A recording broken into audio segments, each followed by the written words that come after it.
Hola a todos, para quienes no me conocen, mi nombre es Mariela Narváez, soy profesora e investigadora del Instituto Oceanográfico de Venezuela y el día de hoy entonces voy a darles esta clase que es diseño experimental y estadística en ecología marina para los estudiantes que corresponden a la Corte de Nueva Esparta.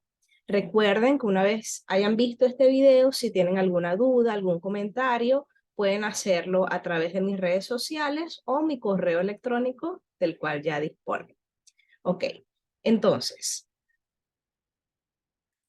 mis clases me gusta siempre comenzarlas con un poquito de motivación y esa motivación me va a llevar primero a contarles una historia y luego a compartir con ustedes una frase, ¿ok? Una frase motivacional porque esto es un tema a veces un poco complicado, lo que tiene que ver con diseño experimental y estadística y entonces necesitamos un poquito de motivación para decidir estudiar y profundizar este tipo de contenidos. Entonces, la historia que les voy a compartir es la historia del pulpo que siembra pequeños pedacitos de coral.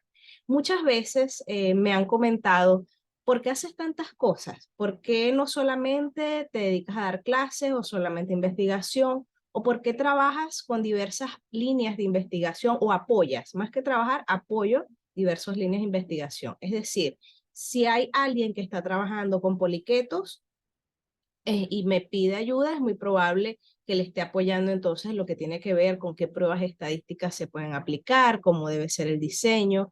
Si también he trabajado en investigaciones que tienen que ver con la parte de malacología, en lo que tiene que ver con ecología, con zooplancton, con fitoplancton, a pesar de que mi línea de investigación como tal está enfocada es en el área de biología pesquera.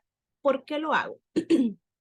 Porque resulta que ese pulpo, sin necesidad de profundizar, va dejando esos pequeños pedacitos de coral, esos pequeños pedacitos de conocimiento que él va compartiendo y los va colocando en diferentes sitios para que investigadores que les interesan esos pedacitos se encarguen de profundizar en esos puntos y construyan su propio arrecife de coral. Entonces, esa ha sido siempre mi visión, que lo que voy aprendiendo en el camino también lo comparto para que otros puedan profundizar y desarrollar más estos temas. Por lo tanto, la clase de hoy está diseñada de esa forma. Hay muchos aspectos que los doy por encima, pero queda de parte de ustedes profundizarlos, en especial si son líneas de investigación o si son puntos que serían interesantes para ustedes dependiendo del trabajo que quieran desarrollar en sus tesis de maestría, de doctorado o en sus líneas de investigación en general.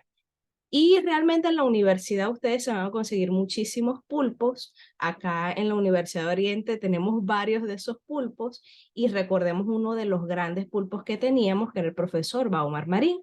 En el caso de Nueva Esparta, hay varios, entre ellos pudiera mencionar a la profesora Fabiola, al profesor Carlos Lira y muchísimos más. Entonces, seamos como esos pulpos, vayamos dejando pequeños pedacitos de coral en nuestros estudiantes, en nuestros colegas, en nuestros compañeros, para que ellos construyan grandes arrecifes de coral.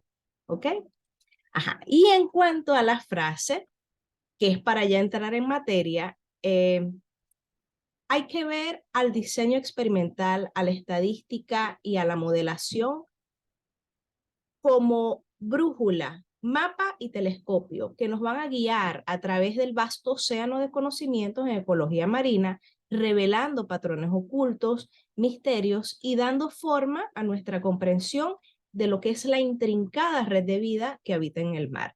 Entonces, si bien a mí a lo mejor me gusta solamente trabajar con los peces, puedo aprender sobre la biología de los peces, pero no puedo hacerlo separado de lo que tiene que ver con diseño experimental, estadística y modelación. Necesito combinar ambos aspectos, porque la biología y la ecología están íntimamente ligados con lo que tiene que ver con diseño experimental, estadística y modelación. Eso es lo que nos va a guiar a desarrollar nuestras investigaciones de forma adecuada. ¿Qué vamos a ver hoy? Les voy a hablar sobre qué es el diseño experimental, Les explicaré una metodología para calcular el tamaño muestreal, qué es eso de las escalas temporales y espaciales en ecología, por qué hay estudios descriptivos y estos son diferentes a los estudios inferenciales, y cuando hacemos inferencias tenemos que tener mucho cuidado con los límites, con marcar esos límites que están asociados a las inferencias que estamos haciendo.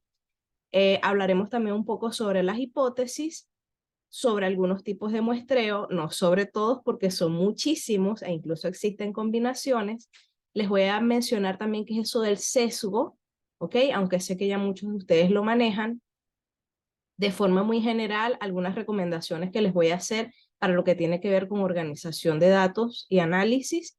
Y les voy a mencionar cuáles son las herramientas computacionales que considero son fundamentales, deben aprender a manejar si desean irse por el área de ecología marina. ¿Qué es el diseño experimental? El diseño experimental comprende el arreglo de unidades experimentales utilizado para controlar el error experimental, a la vez que ajusta los tratamientos. Es decir, mi diseño experimental me va a decir a mí cómo debo colectar, en qué orden temporal y espacial debo colectar las muestras, ¿ok? O las observaciones. ¿Cómo voy a asignar cada tratamiento? Recuerden que de clases anteriores que han visto conmigo, los tratamientos vienen a ser los niveles de un factor. Y yo tengo que plantear un diseño experimental de forma tal que ese muestreo me genere a mí una representación significativa de la población bajo estudio y que yo pueda disminuir al máximo, en la medida de lo posible, el error experimental. Siempre me gusta poner este ejemplo de una pequeña caricatura que nos muestra por qué es importante plantear un buen diseño experimental. Aquí los investigadores tenían como idea, bueno, es posible o consideramos que el estímulo magnético tiene un efecto sobre el ritmo cardíaco en los peces. Entonces, para eso, ellos crean este experimento sin pensarlo mucho, sin identificar cuáles son las fuentes de error experimental y ver cómo disminuirlas, y sencillamente colocan una vara y a esa vara le atan un magneto, un imán. Bajan su vara, fíjense que aquí están haciendo el experimento, aquí está el pececito muy feliz en su acuario, y vean lo que pasa al momento de ejecutar el experimento. ¿Qué observan como consecuencia? O sea, como conclusión, vean el pececito aquí que está boyando, falleció, y la conclusión a la que llega, es más, la inferencia que generan es la siguiente: interesante, parece haber un descenso significativo en el ritmo cardíaco del pez, producto del estímulo magnético. Ahora, les pregunto, y esto queda para reflexión, ¿creen ustedes que realmente se haya debido esa disminución de ritmo cardíaco al estímulo magnético?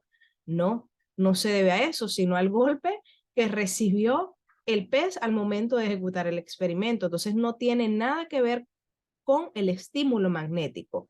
Y esto pasó porque esos investigadores no identificaron las posibles fuentes de error experimental, hicieron un mal diseño.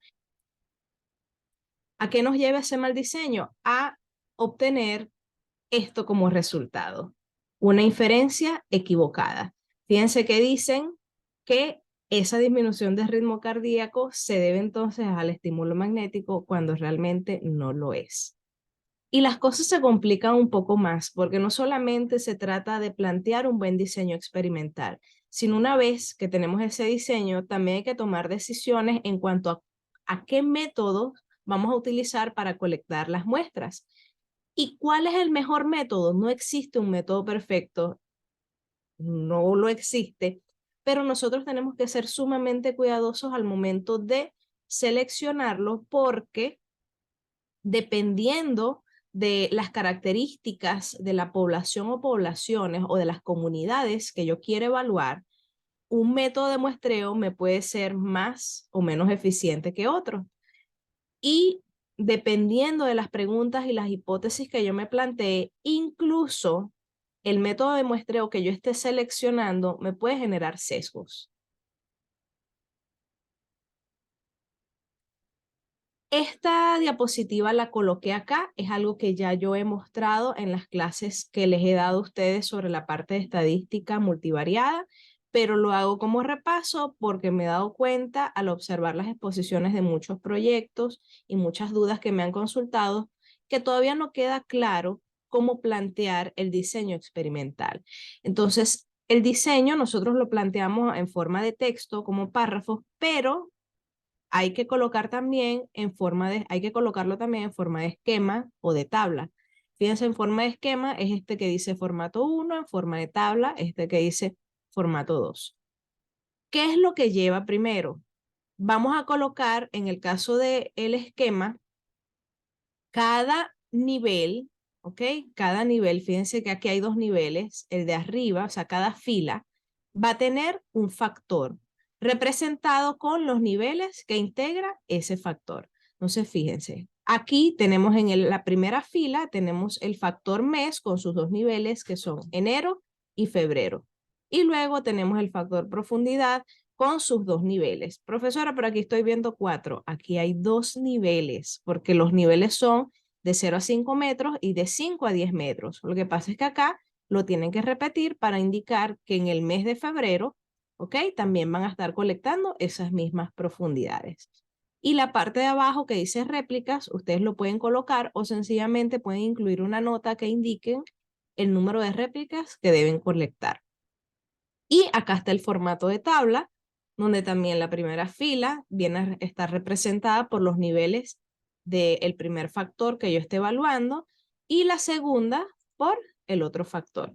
Esto es más que todo aconsejado cuando estamos trabajando con diseños complejos, es decir, diseños que tengan 2 o más factores. Si tenemos un solo factor, quizás no sea tan necesario plantearlo, aunque pudiéramos hacerlo, ¿ok? Por ejemplo, nada más tuviera mes, colocáramos enero, febrero y le indicamos el número de réplicas que vamos a colectar en enero y en febrero.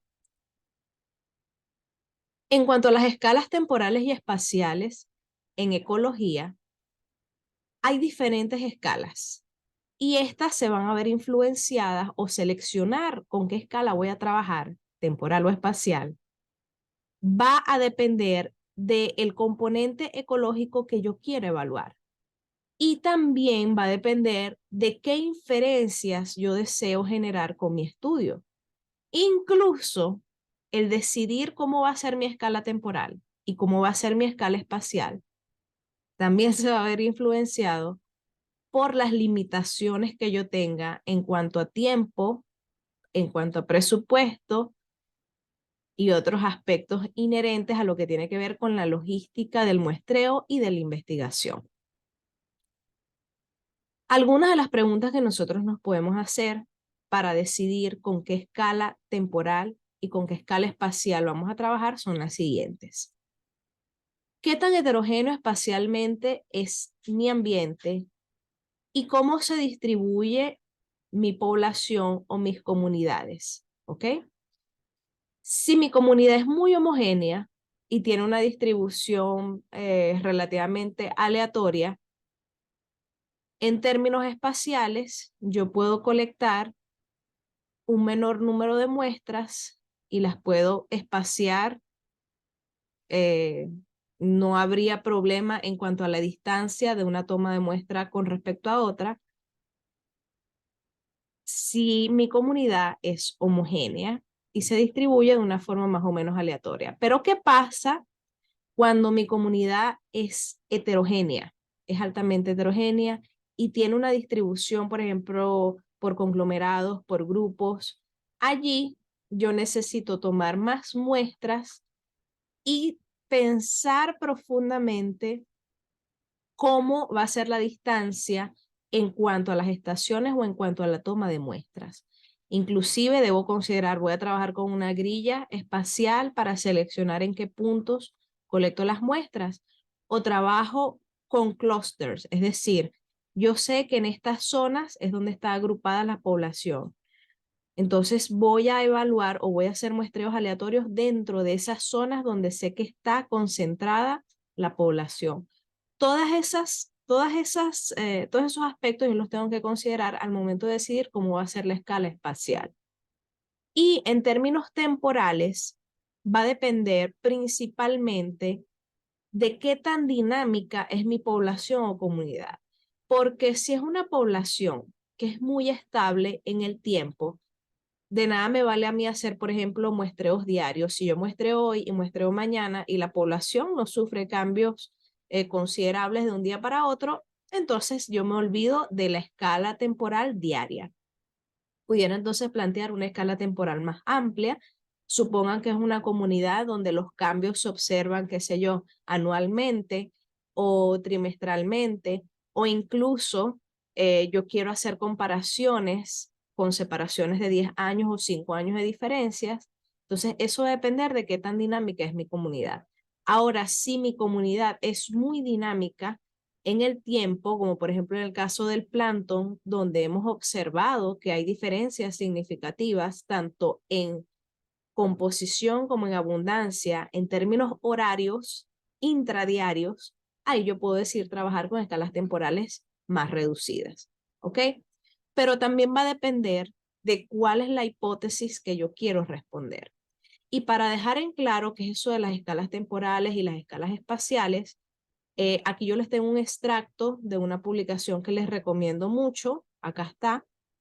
Si no logran descargarla, me pueden indicar y se las puedo enviar por correo, donde se indica que la escala temporal viene a estar representada por la vida útil del hábitat en relación con el tiempo de generación del organismo, es decir, con respecto al ciclo vital del organismo. Y la escala espacial va a ser la distancia entre los parches de hábitat en relación con la distancia de dispersión del organismo. Esta publicación está relacionada con lo que tiene que ver con la importancia relativa de las escalas temporales y espaciales en ambientes donde la distribución es por conglomerados o por parches. Algo muy común en la mayoría de las comunidades y de las poblaciones que nosotros nos corresponde estudiar en el área de ecología marina. En síntesis, y se los coloco acá como una nota, tenemos que ser sumamente cuidadosos al decidir con qué escala temporal y con qué escala espacial vamos a trabajar. Hay estudios descriptivos en ecología y hay estudios inferenciales. Los estudios descriptivos están asociados más que todo a lo que tiene que ver con la estadística descriptiva, y cuando hacemos una simple descripción, aunque una descripción puede llegar a ser compleja, pero cuando nosotros nos dedicamos a describir un ecosistema, un ambiente, o inclusive a describir cómo es la dinámica temporal de algo, ¿ok? Y generalmente allí nosotros nos encargamos de hacer muestreos o levantar observaciones, y esas observaciones nos sirven entonces para describir algo. Es muy común en el caso de que estemos generando datos, de crear gráficos, crear tablas, y eso forma parte de la estadística descriptiva que la hemos visto en la asignatura del semestre pasado, que era métodos, ¿ok? Aparte de métodos estadísticos. Pero es más común trabajar con estudios de tipo inferencial, ¿ok? Esos estudios de tipo inferencial en ecología me incluyen la parte de estadística inferencial, me incluyen la creación y desarrollo de modelos, donde nosotros utilizamos métodos y procedimientos para determinar las propiedades de una población estadística, y eso lo hacemos a partir de una pequeña parte de la misma, que es lo que conocemos como una muestra, ¿ok? Las muestras que tomamos de la población. Es decir, aquí nosotros hacemos inferencias de una población a partir de una muestra de la misma. Y para ello nosotros aplicamos pruebas de estadística inferencial donde planteamos hipótesis nulas que ponemos a prueba, y valga la redundancia, con esas pruebas estadísticas. Yo voy a hablar un poco sobre la parte de las hipótesis en las siguientes diapositivas, pero antes de entrar allí, quiero también hacer una nota acá con respecto a los límites en las inferencias. Hay que tener sumo cuidado al momento de nosotros generar inferencias, porque los límites que tienen que tener esas inferencias deben estar claramente especificados y van a depender de cómo yo he planteado mi diseño experimental.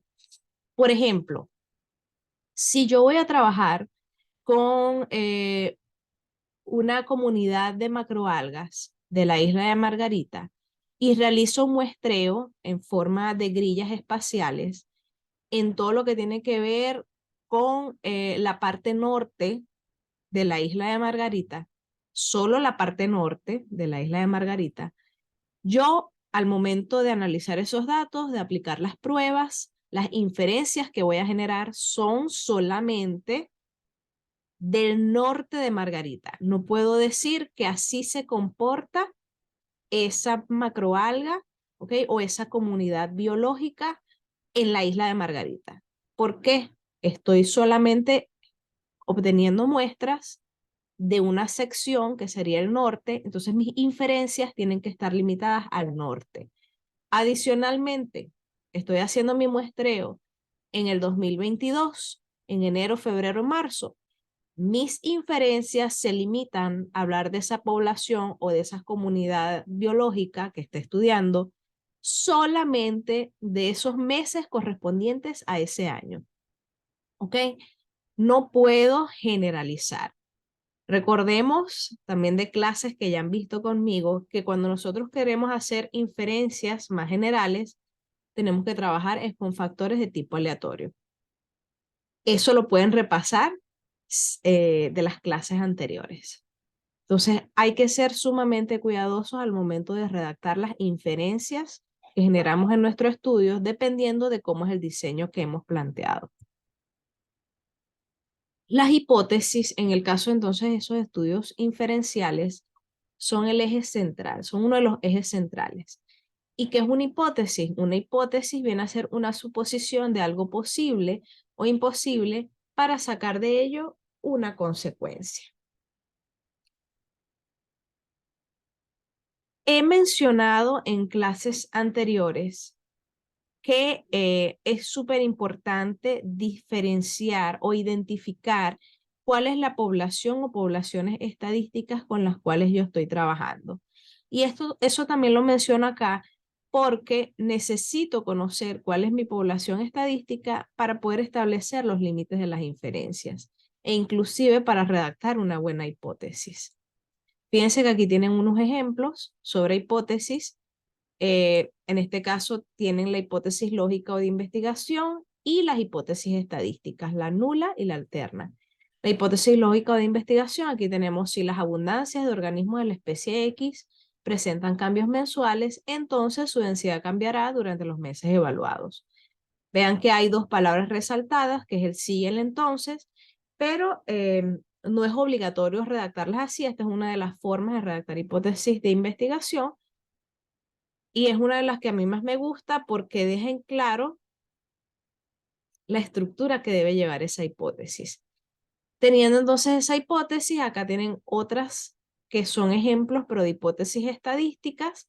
Recuerden que con estadística frecuentista la que ponemos a prueba es la hipótesis estadística nula y aquí tenemos como ejemplo no existen diferencias significativas entre las medias de densidad de elementos entre los meses evaluados y estas son iguales a la media poblacional. Y aquí también está escrita en forma de símbolos. ¿Cómo redactar la hipótesis estadística nula para una prueba de estadística inferencial en ecología? Depende de qué prueba estadística yo vaya a aplicar. Entonces aquí también un recordatorio de que es sumamente importante que yo antes de aplicar una prueba estadística investigue cuáles son sus supuestos y cuál es la hipótesis nula que pone a prueba ese test estadístico. En cuanto a los tipos de muestreo, hay muchísimos tipos de muestreo. Aquí yo les voy a plantear los principales o los más comunes en ecología. Tenemos el muestreo al azar simple, ya ese todos los conocemos, donde todas y cada una de las observaciones o de las unidades muestreales tienen la misma probabilidad de ser seleccionadas dentro de mi muestreo. Tenemos el muestreo al azar estratificado y este es muy aplicado. Nosotros lo aplicamos a veces sin estar conscientes. ¿Por qué? Supongan que ustedes quieren estudiar para ver si hay diferencias entre 5 localidades con respecto a una comunidad biológica. ustedes allí lo que terminan haciendo es creando estratos, porque cada localidad viene a ser un estrato y generalmente decidimos entonces tomar muestras aleatorias dentro de cada uno de esos estratos. Eso es muestreo al azar estratificado. Y también tenemos el muestreo sistemático. En ese tipo de muestreo, las unidades muestreales se van a ordenar según algún criterio. Ese criterio puede ser un criterio espacial o un criterio temporal.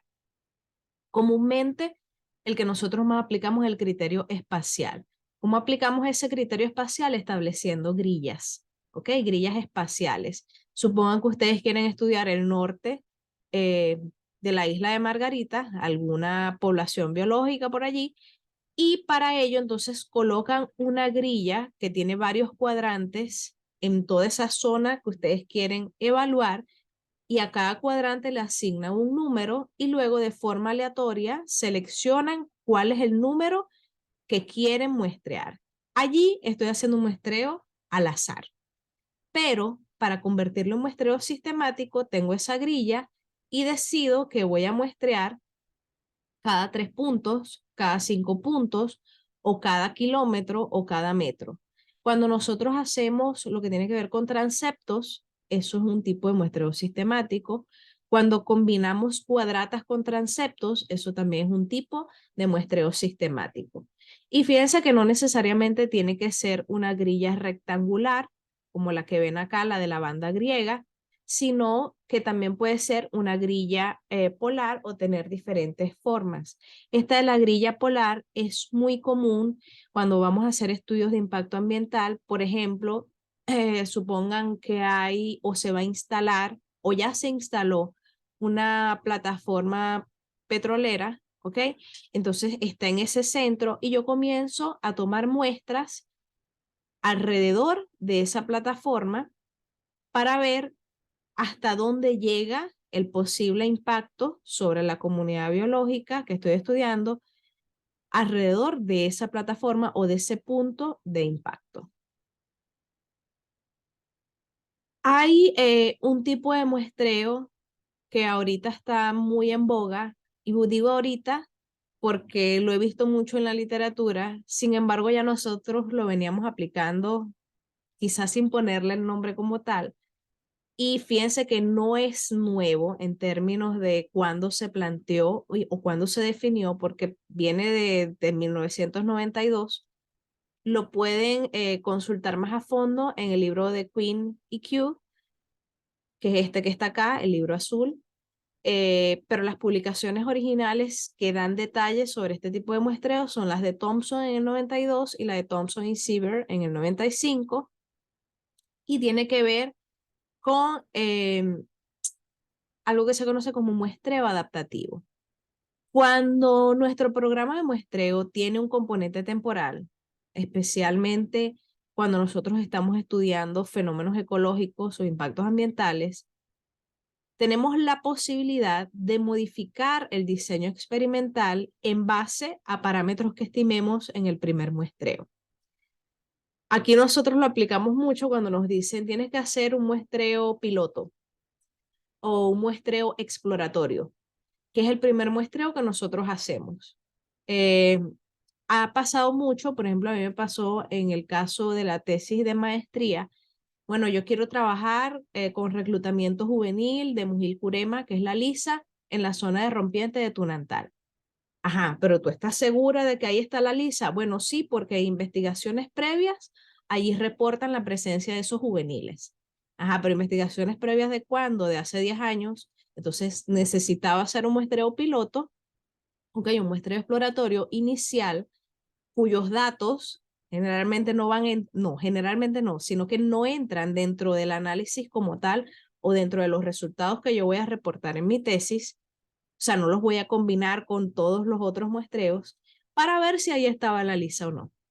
Y en base a encontrar o no encontrar, o en base a ciertos aspectos que nosotros los podemos dilucidar es cuando hacemos el muestreo, yo puedo inclusive decidir cambiar mi diseño. Supongan que yo hubiese ido, hago mi muestreo exploratorio y ahí no hay juveniles de Mujil Corema. Entonces yo puedo modificar mi diseño cambiando el área de muestreo. Ya no voy a trabajar con esa área, trabajo con otra área donde consiga esos juveniles. Puedo modificar inclusive el método de colecta de muestras. Si hago la prueba con la red de arrastre y me doy cuenta de que esa red no me funciona, entonces tengo que cambiar el método. O veo que no es factible hacer muestreos quincenales o muestreos semanales, entonces puedo cambiar mi diseño. Pero ese diseño se cambia, eso del muestreo adaptativo, es al inicio, ¿ok?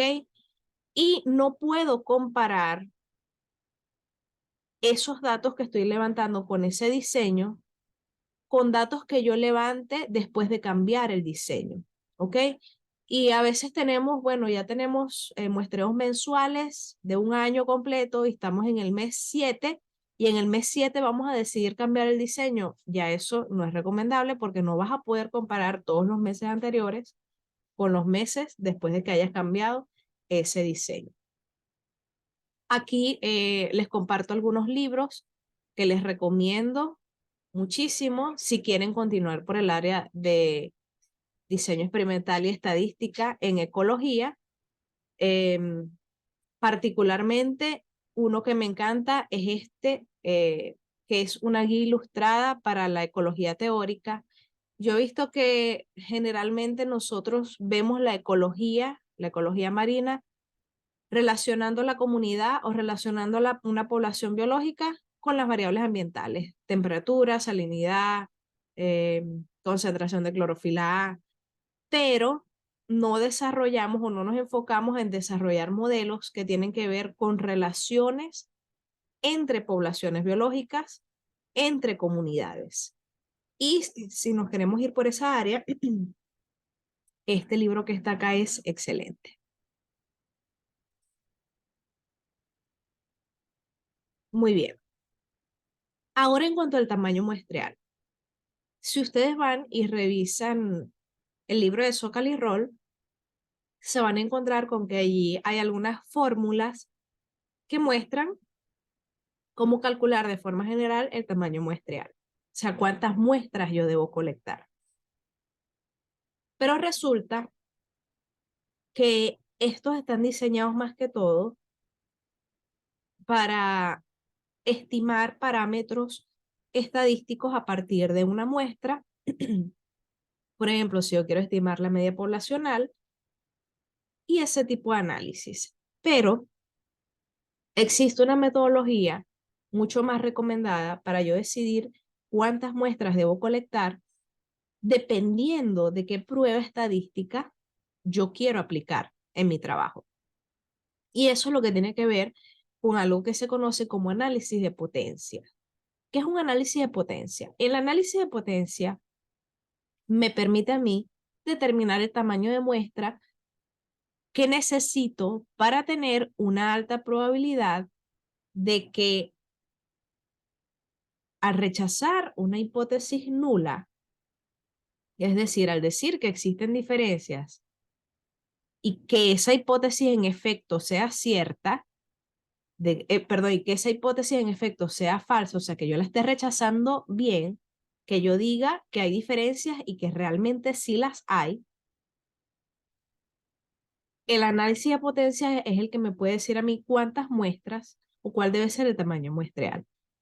De hecho, si yo utilizo el tamaño de muestra que me recomienda ese análisis de potencia, voy a estar segura de que indistintamente del valor que me dé el P de esa prueba, voy a estar utilizando suficientes datos, que son las muestras, para tomar una buena decisión.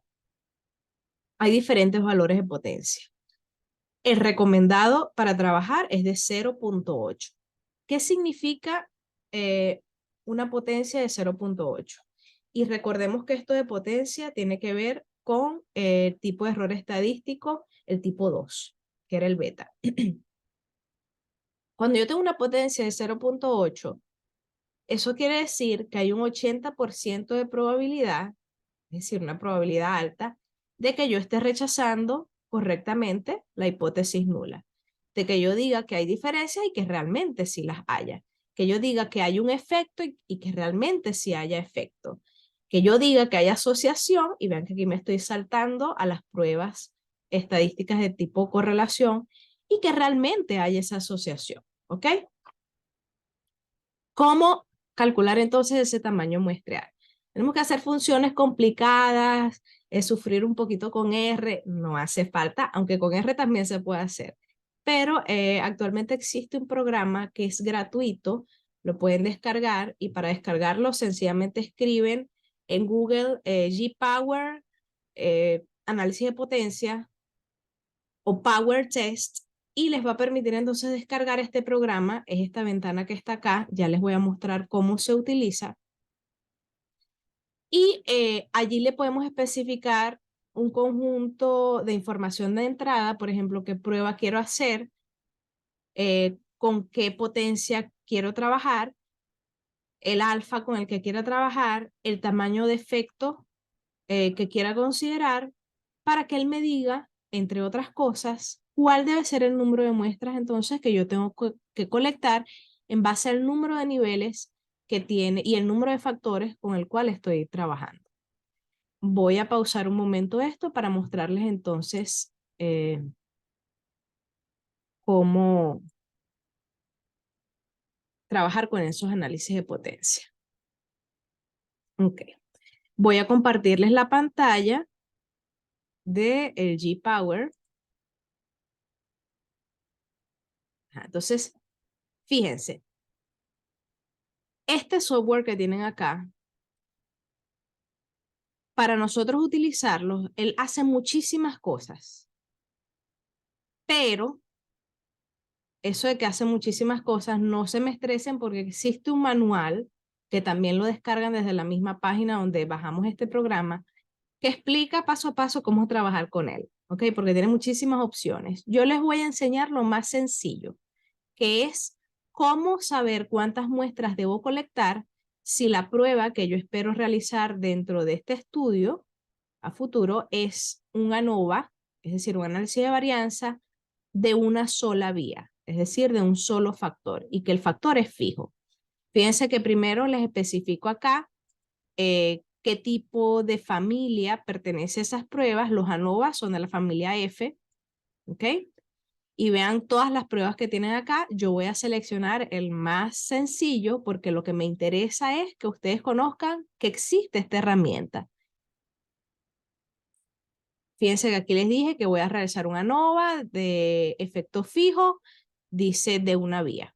Una vía porque es un solo factor.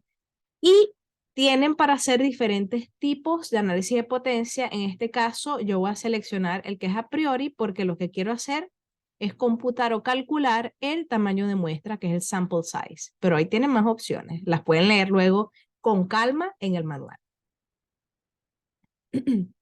Ok. Ajá, entonces fíjense que aquí yo le estoy diciendo que me calcule entonces el tamaño de muestra, pero le tengo que dar una información de entrada, como por ejemplo el tamaño de efecto. Si quieren saber qué es el tamaño de efecto, les recomiendo que lo investiguen, pueden googlearlo. El alfa, recuerden que el alfa es el nivel de significancia, ¿ok? Está asociado al nivel de significancia, aquí yo voy a dejar 0.05 y en el caso de la potencia, vamos a bajarlo un poco, la recomendada que es 0.8 y el número de grupos yo voy a poner 12, porque en este caso mi factor es mes y yo voy a muestrear 12 meses, ¿ok? Voy a muestrear un año completo, entonces mi factor es mes y el número de niveles de ese factor, que es lo que dice aquí, number of groups, o sea, número de grupos es 12. Vean que aquí no me aparece nada todavía, porque yo no le he pedido que me calcule. Ahora cuando yo le digo aquí calcular, él me calcula y me voy a enfocar en esto que dice total sample size, o sea, el tamaño de muestra total, 120. No entran en pánico, porque cuando di esta clase de forma presencial acá en Cumaná, profesora, tengo que colectar 120 muestras al mes. No, vean que aquí dice total. Es decir, el número que les dé acá, ustedes lo tienen que dividir entre el número de niveles que tiene el factor que estén estudiando. En este caso, ¿cuál es el número de niveles que tiene? 12. porque son 12 meses. Entonces yo este 120 lo dividiría entre 12. ¿Cuánto me da eso? Serían 10 muestras al mes lo que tengo que colectar para que tenga una buena potencia. Es decir, para que yo pueda, en el caso de rechazar la hipótesis nula, hacerlo, vamos a decirlo así, con confianza, que sea una prueba robusta y me preocupe menos por lo que tiene que ver con el error tipo 2. Ok, voy a dejar de compartir esto y vamos a volver a la presentación.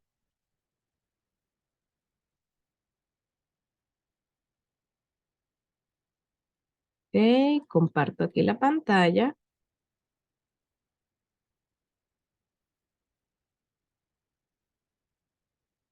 Y vamos a modo presentación.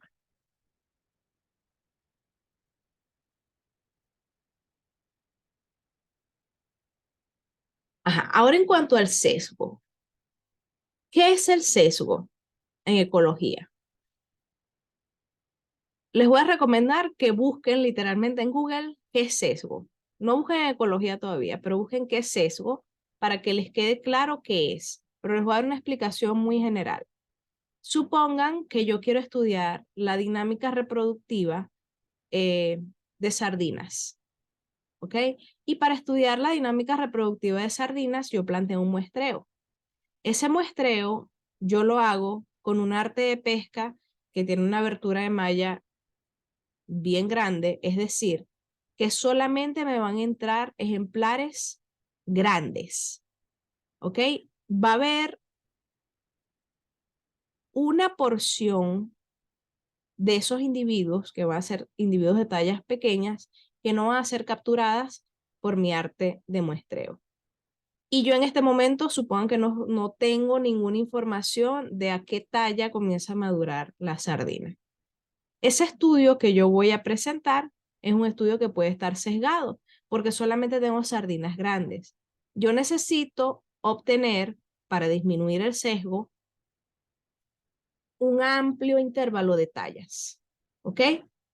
Para tener buena representación de sardinas pequeñas, de sardinas de talla intermedia y de sardinas de talla grande. Hay formas de manejar el sesgo una vez que hemos hecho el muestreo y sobre todo en la parte de pesquería, sí, las hay. No vamos a entrar a fondo en ello, pero este ejemplo se los estoy colocando para que vean entonces más o menos qué es el sesgo. Sesgo implica que yo estoy tomando una mayor proporción de observaciones o de muestras en un aspecto o en un espectro limitado cuando yo lo que quiero hacer es inferencias de un espectro más amplio. ¿Ok? Si yo nada más colecto muestras de sardina en Nueva Esparta y quiero hablar del stock del nororiente de Venezuela, allí mi muestreo va a estar sesgado porque solamente tengo datos de Nueva Esparta. Ah, pero si tengo nada más datos de Sucre, tampoco, ahí también va a estar muestreado, va a estar sesgado ese muestreo. Entonces yo necesito tener de Sucre y de Nueva Esparta. ¿Ok? Eso es de forma general. Y más que hablar de lo básico que tiene que ver con el sesgo, acá yo lo que les voy a presentar son dos publicaciones que les recomiendo revisar. Y sí, están en inglés, pero ahorita no tenemos por qué temerle al inglés porque ustedes pueden utilizar Google Translator o pueden, inclusive hay unos traductores de PDF que no son perfectos, pero les pueden ayudar entonces a entender qué es lo que dice allí. Y recuerden que para nosotros la idea no es hacer traducciones literales, sino ver el sentido general de lo que dicen los párrafos o la oración. Entonces, una de esas primeras separatas que está referida al sesgo es esta, ese sesgo en investigaciones ecológicas, actitudes de los científicos y formas de controlarlas. A mí estoy colocando esta publicación acá porque me gustó mucho un aspecto. Ellos hicieron acá muchísimas encuestas a diferentes investigadores de diferentes líneas de investigación y encontraron que los científicos, vamos a decirlo así, no los jóvenes, sino como que los que los que estaban en las etapas iniciales de su carrera, eran más inseguros de lo que estaban haciendo, tenían menos confianza, pero ese aspecto que vamos a decirlo es un poquito negativo, el estar como inseguro, el dudar de uno mismo, de lo que uno está haciendo, eso también tiene su parte positiva, como todo en la vida.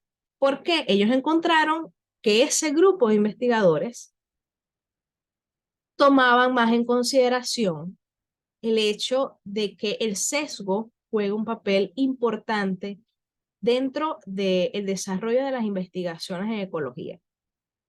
Aplicaban metodologías para disminuir el sesgo y metodologías para identificarlo y para manejarlo, para mitigarlo. En cambio, investigadores que ya tenían una trayectoria recorrida y que tienen, como quien dice, exceso de confianza, y a veces nosotros, en cualquier etapa de nuestra carrera, sufrimos un poquito de ese exceso de confianza, ignoramos la parte de riesgo. Y también eso lo atribuían al hecho de que los investigadores que estaban en las etapas iniciales son personas que en su formación académica en las universidades les hablaban de este aspecto del sesgo y se los enfocaban en el área de ecología. ¿Ok? O sea, tenían conocimiento de lo que es sesgo, cómo mitigarlo en lo que tiene que ver con ecología. Mientras que los investigadores que ya tienen una trayectoria avanzada no tuvieron la oportunidad de ver este aspecto a nivel de su formación académica inicial. ¿Y esto por qué lo menciono? Porque ya aquí ustedes lo están teniendo en su formación académica inicial. Entonces pueden investigar y leer más sobre el sesgo y cómo disminuirlo para todos los estudios que ustedes quieran desarrollar. ¿Cómo disminuyó ese sesgo? Fíjense que aquí hay una publicación que plantea una metodología, y esto es algo relativamente nuevo, de hecho una publicación del 2022, donde aplica una metodología conocida como ROBIT.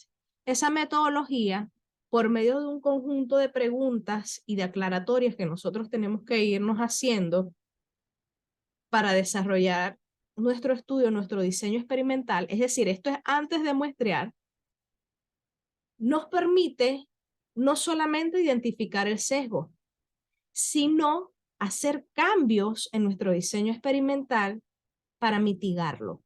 ¿Ok? Identificar y mitigar. Y no se preocupen si esto lo ven muy pequeño, ustedes se pueden ir a la publicación original y yo ahorita le voy a dar aquí zoom para que puedan ver mejor esto. Entonces, fíjense, esta publicación está, vean que dice Open Access, es decir, ustedes la pueden descargar de forma gratuita y de forma general tiene dos etapas. La primera etapa tiene que ver con identificar aspectos básicos sobre mi diseño experimental, que me incluyen, por ejemplo, ¿cuál es mi población estadística? La tengo que identificar. ¿Cuáles son mis metas con respecto a las inferencias que quiero generar? ¿De dónde va a venir la data?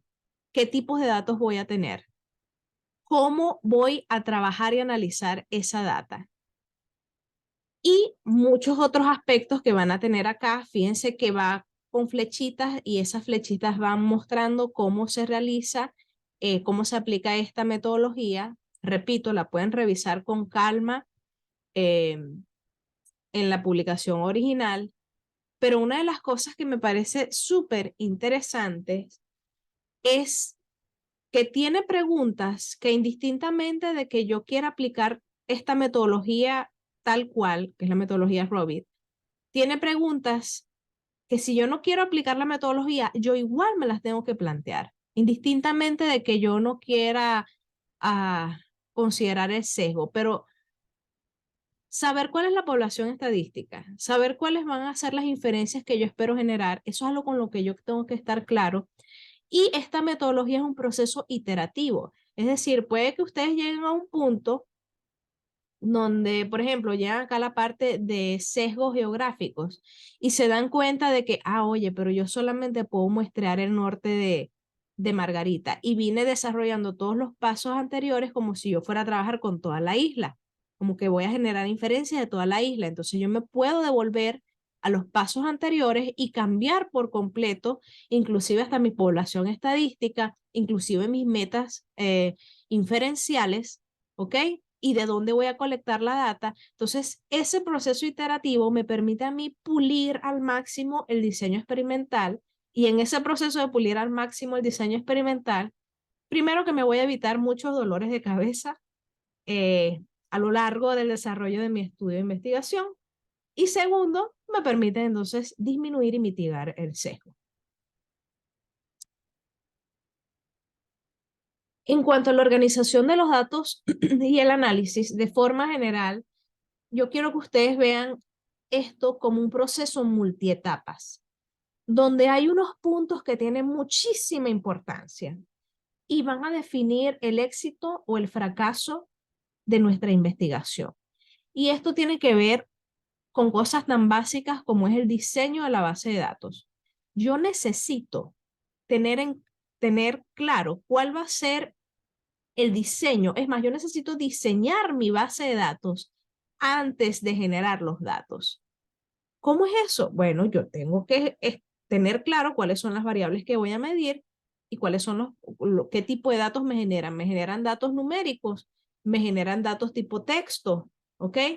¿Y qué programa voy a utilizar para manejar mi base de datos? Generalmente el que más utilizamos es el Excel, pero también pueden trabajar con Google Sheets, ¿ok? Yéndose a puntos más complejos están otros programas de base de datos relacionales que la mayoría de ustedes no los necesita, pero existen, que son el Access, DBase, entre otros. Tienen también, y eso tiene que quedar por escrito, cómo van a hacer el control de calidad del dato. ¿Quién transcribe esa información? ¿Quién revisa que los datos que están entrando sean correctos?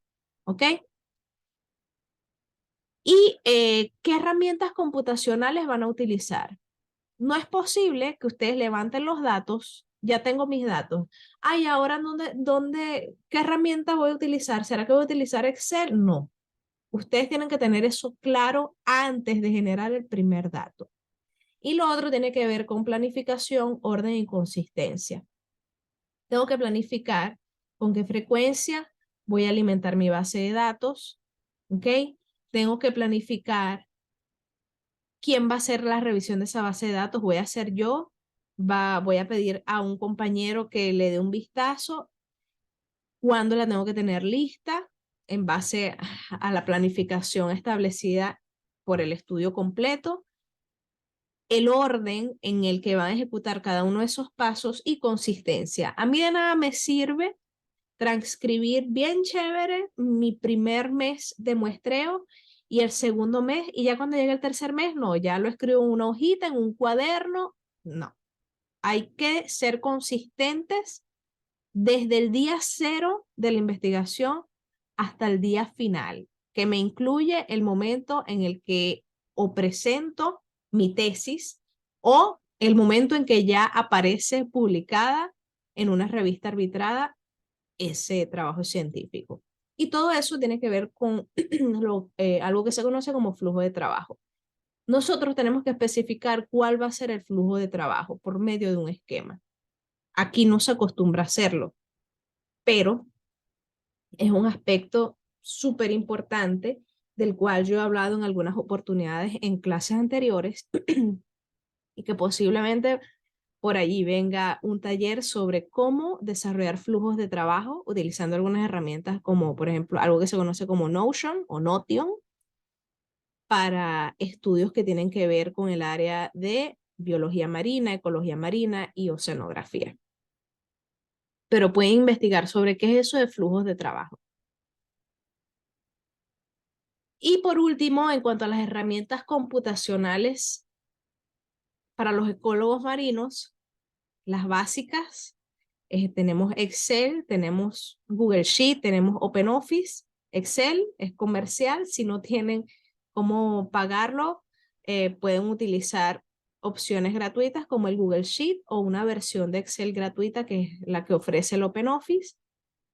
Lenguaje de programación, sí.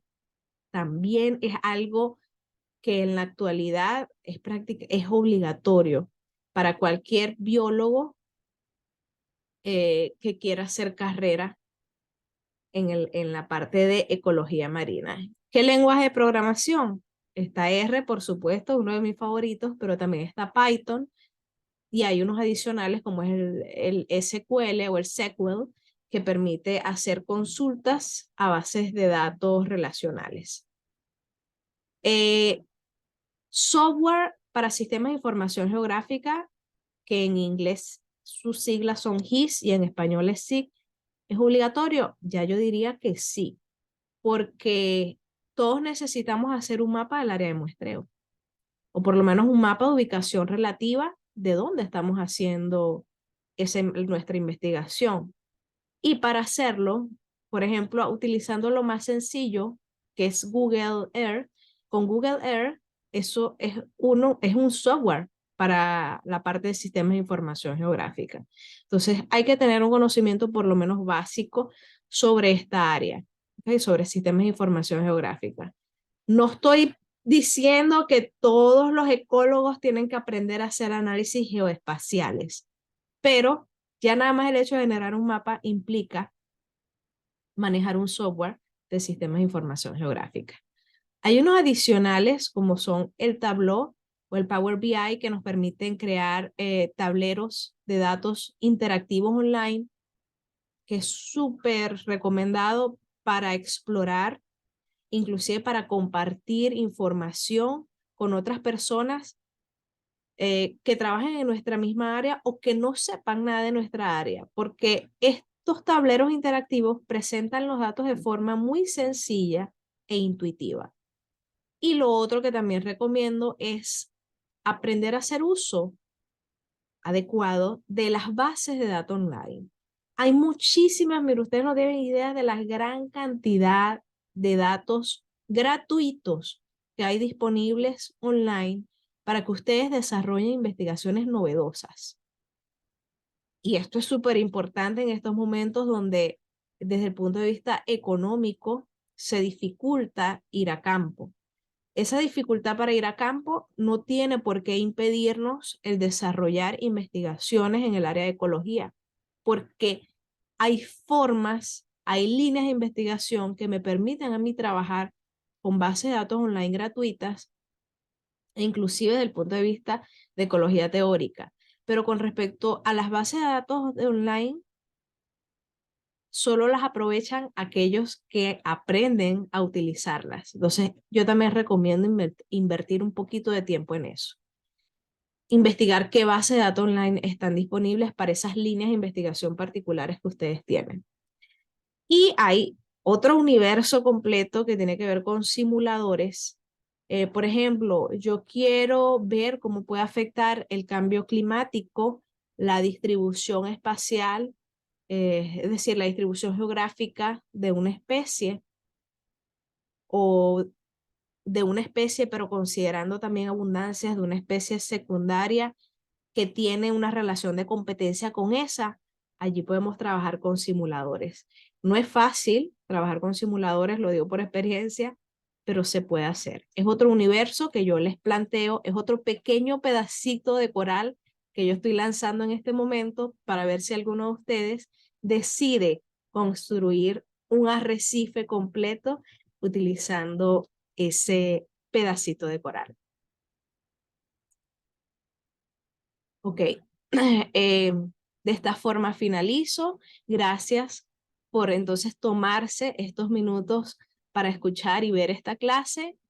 Si ustedes tienen alguna duda o algún comentario, las pueden escribir en la sección de comentarios de este video en YouTube. Las pueden escribir me pueden escribir incluso al privado con mi cuenta de Instagram, que es Mariela Data World.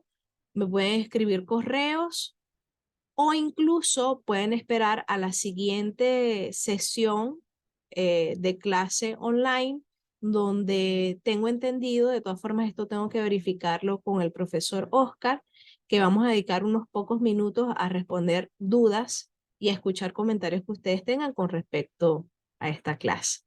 De esta forma finalizo y recuerden, esto necesita tiempo, paciencia para poder profundizarlo y manejarlo mejor, pero es un tiempo y paciencia que vale la pena hacer.